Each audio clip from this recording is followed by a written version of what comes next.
Cycle चलाते चलाते रघु ने एक बार आसमान की ओर देखा। उसने देखा कि राख के रंग का आसमान बादलों से घिर रहा है। चारों ओर की हवा जैसे थम गई हो।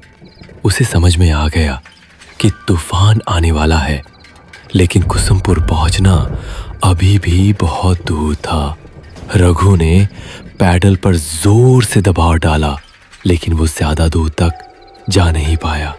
अचानक जोर का तूफान आ गया, साथ ही लगातार तेज बिजली कड़कने लगी और थोड़ी ही देर में मूसलधार बारिश शुरू हो गई। सामने का रास्ता बारिश की परत में छिप गया। रघु ने कोई और उपाय ना देखकर एक घने पेड़ के नीचे शरण ली, लेकिन फिर भी वह बारिश की मार से बच नहीं सका। हे भगवान, इस तूफान को रोको, मेरी रक्षा करो। शायद भगवान ने उसकी प्रार्थना सुन ली। थोड़ी ही देर में तूफान और बारिश थम गई, लेकिन सड़क की जो हालत थी उसमें अब साइकिल चलाकर आगे बढ़ना संभव नहीं था। मजबूरी में रघु साइकिल को घसीटते हुए आगे बढ़ने लगा, लेकिन थोड़ी दूर जाकर उसे समझ में आया कि वह रास्ता भटक गया है।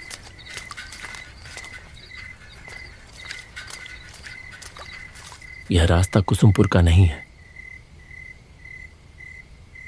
वह सोच में पड़ गया कि अब क्या करे। तभी उसके कानों में आवाज आई, क्या आप रास्ता भटक गए हैं? रघु चौंक कर देखने लगा। उसने देखा कि धुंधले अंधेरे में एक छाया मूर्ति खड़ी है। कौन हो तुम? मैं रतन हूँ बाबू। लगता है आप रास्ता भटक गए हैं। मेरा मतलब है मुझे कुसुमपुर जाना है, लेकिन नहीं जा पाएंगे। कुसुमपुर जाने वाला रास्ता बंद है। रास्ते में पेड़ गिर गया है। रघु मुसीबत में पड़ गया। वह पागलों की तरह सामने अंधेरे में डूबी सड़क की ओर देखने लगा। यहीं पास में मेरी चाय की दुकान है, चलिए, फिर से बारिश शुरू हो जाएगी। रघु ने आसमान की ओर देखा, फिर हल्के से सिर हिलाकर हामी भर दी।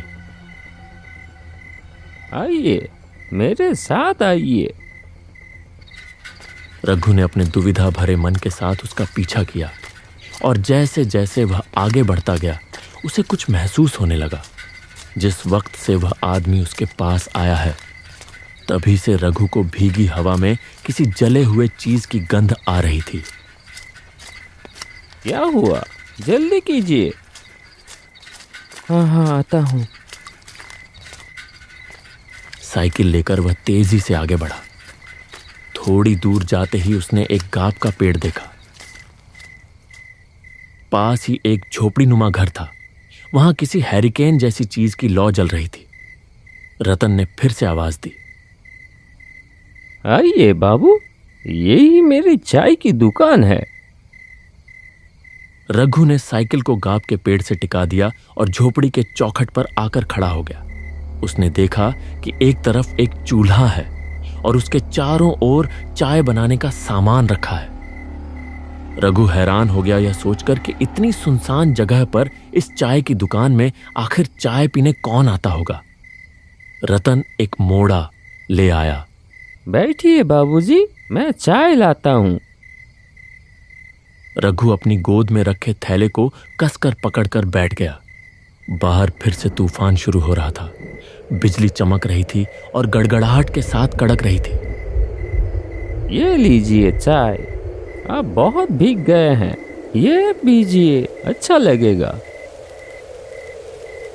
इतनी जल्दी चाय बनाकर ले भी आया।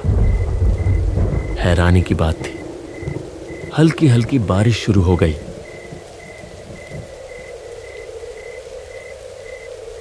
रघु चाय की चुस्की लेते लेते पूछ ही बैठा, यहाँ चाय पीने कौन आता है? मतलब इतनी सुनसान जगह में। पहले कुछ दूरी पर एक बस स्टैंड था, तब लोग आया करते थे। और अब आप जैसे कोई कोई आता है। उस आदमी की बातों में क्या था कौन जाने, लेकिन रघु का सीना एकदम से सिहर उठा। उसने कुछ असहजता के साथ चाय की एक चुस्की ली। आप चाय पीजिए। आज रात आप नहीं जा पाएंगे बाबूजी, रात को यहीं रुकना पड़ेगा। रघु ने देखा कि बारिश की बूंदें अब और भी तेज हो गई हैं।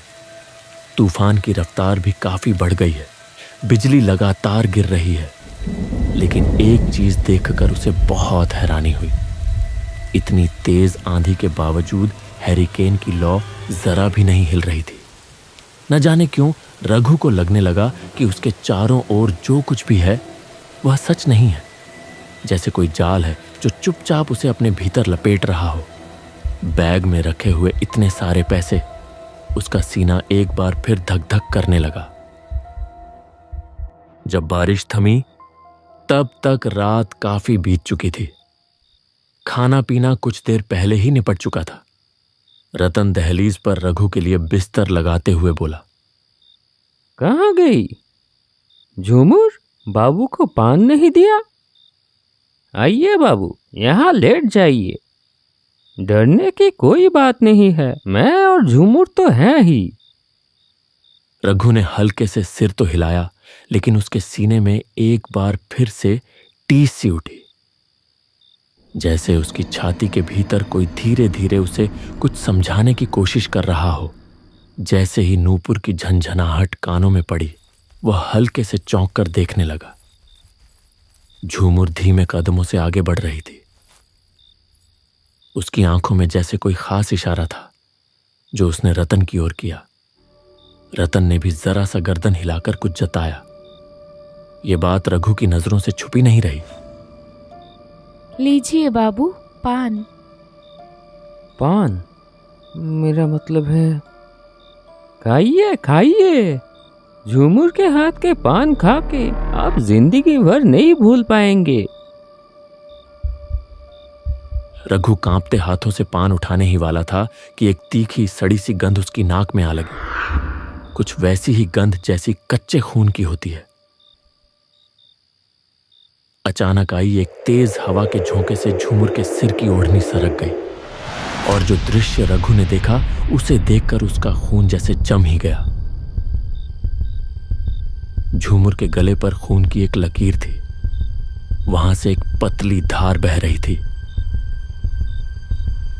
झूमर ने तेजी से अपनी ओढ़नी ठीक की और पलक झपकते ही गायब हो गई। रघु ने जैसे मशीन की तरह पान को मुंह में डाल लिया।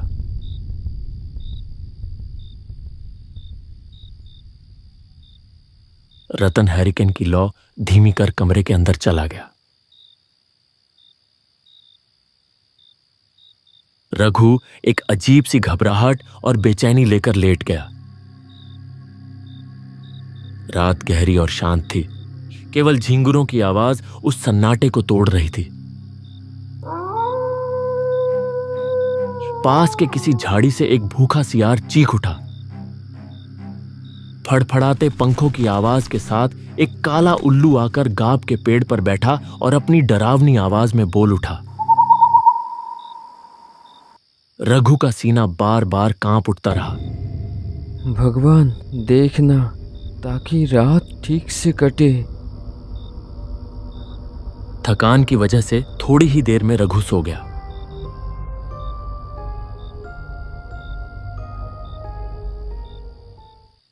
अचानक एक डरावनी चीख चारों ओर गूंज उठी।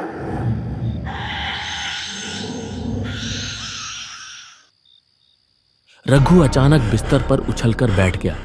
उसने पागलों की तरह इधर उधर देखा। तभी उसके कानों में एक कराहती चरमराती सी आवाज पड़ी। वह आवाज जहां से आ रही थी, रघु ने उधर नजर घुमाई और जैसे ही देखा उसका शरीर डर से सिहर उठा। सिर्फ एक हाथ की दूरी पर कोई एक व्यक्ति गले में रस्सी डाले झूल रहा था।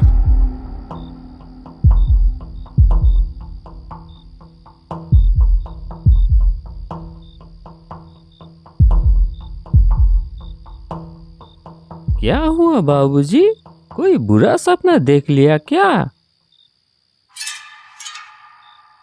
रघु ने देखा कि झोपड़ी के सामने जो आंगन जैसी जगह है, वहां एक लगभग टूटे झुके बांस के मचान पर रतन बैठा है।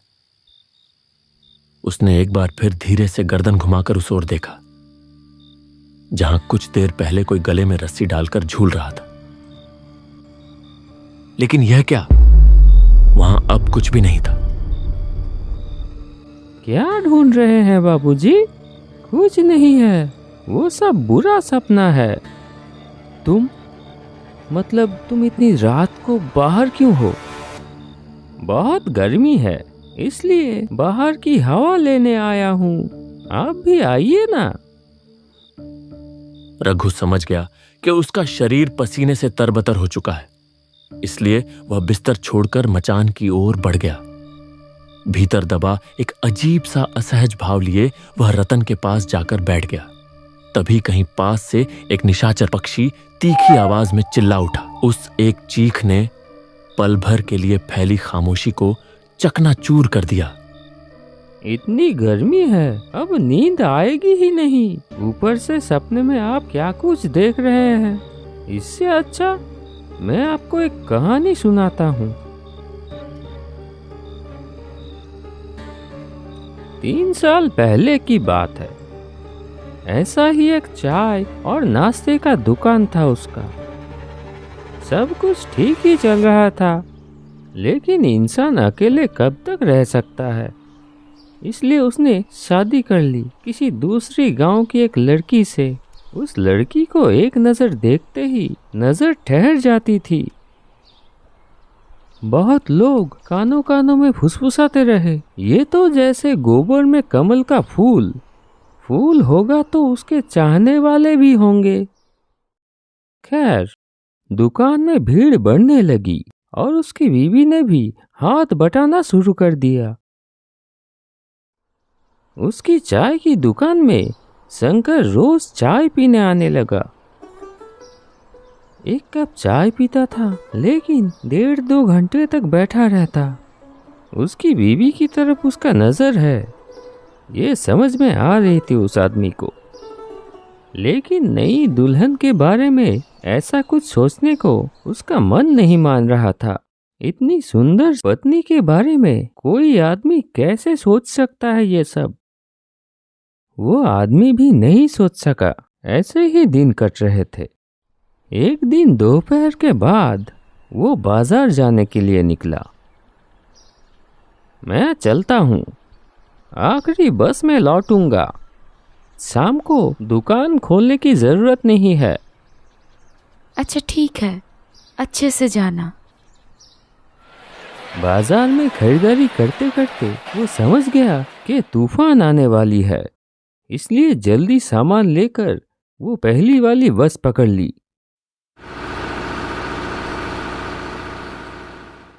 जब बस ने उसे मोड़ पर उतारा, आसमान काला हो चुका था। एक बार आसमान की तरफ देखा और तेजी से घर की तरफ चल दिया। लगता है बारिश होने वाली है। बीवी अकेली है, अकेले डर जाएगी। लेकिन तब तक उसने सोचा भी नहीं था कि थोड़ी देर में क्या होने वाला है। आंगन में आते ही घर के अंदर से एक दबा दबा हंसी की आवाज आने लगी।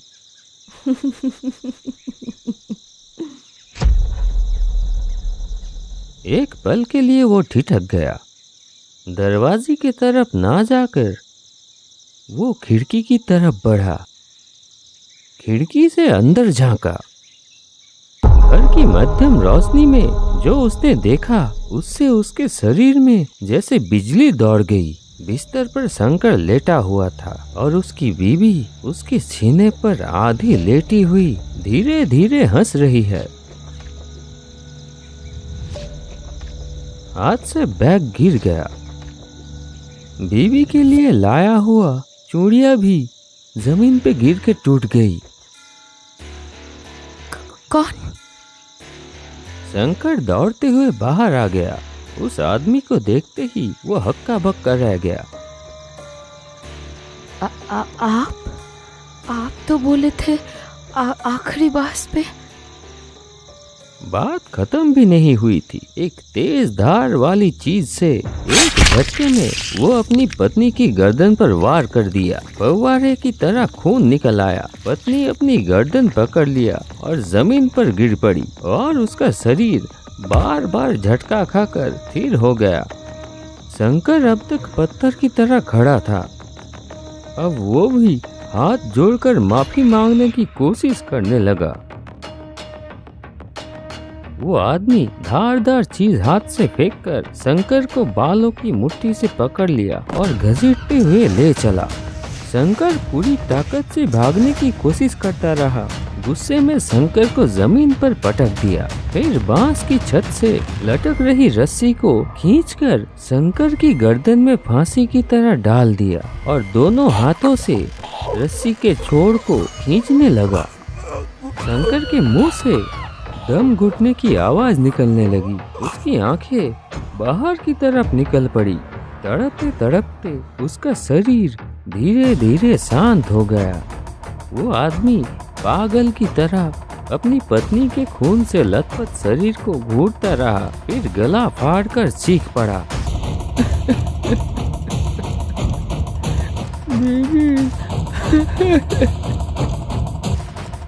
ऐसा क्यों किया तुमने? क्यों किया? आदमी थोड़ी देर बाद उठा, घर के अंदर गया, जलती हुई लालटेन लाकर फेंक दिया बीवी के शरीर के ऊपर। उसने दांत भींच ली, आंखों से आंसू फूट पड़े।